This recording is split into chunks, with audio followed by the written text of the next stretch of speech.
Well, we're at the end of another long day of making videos here, and I've been learning a whole lot about cars, as I always do when I sit with Brian. So here's a question for you, though. As much as you guys know about cars and how you repair them, do you guys, if somebody's buying a car, can they bring it into you to have to take a good look at it and give it a great once-over? Absolutely. Highly recommended.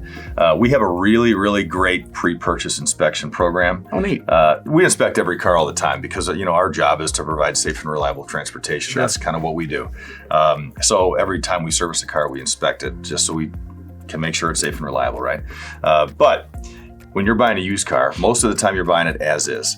So whatever's wrong with it is on you, right? There's no warranties on a lot of used cars. Yeah. So a pre-purchase inspection is a great way to do it. The worst thing that happens is post-purchase. Somebody buys it and says, hey, I want to check the car out. And we're like, no one wins on this. We're going to give you a lot of information you don't want to hear, right? But pre-purchase is great because now you can use whatever we find in the negotiations or walk away from it, or it's a great car.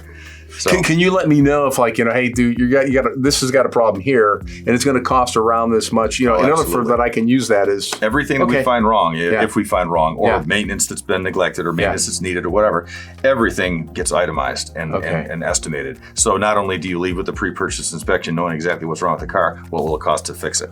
Well, that's really great because, first of all, you want the assurance that what you're buying isn't a lemon, and that if there is something wrong with it, well, all of a sudden you got some bargaining power to get a better deal on it. And, it may be a wash then, and you'll have a new part or new, when these guys fix it. So if you're looking at a car, thinking about buying one, don't do it until you have somebody look it over, and that would be Weber Automotive.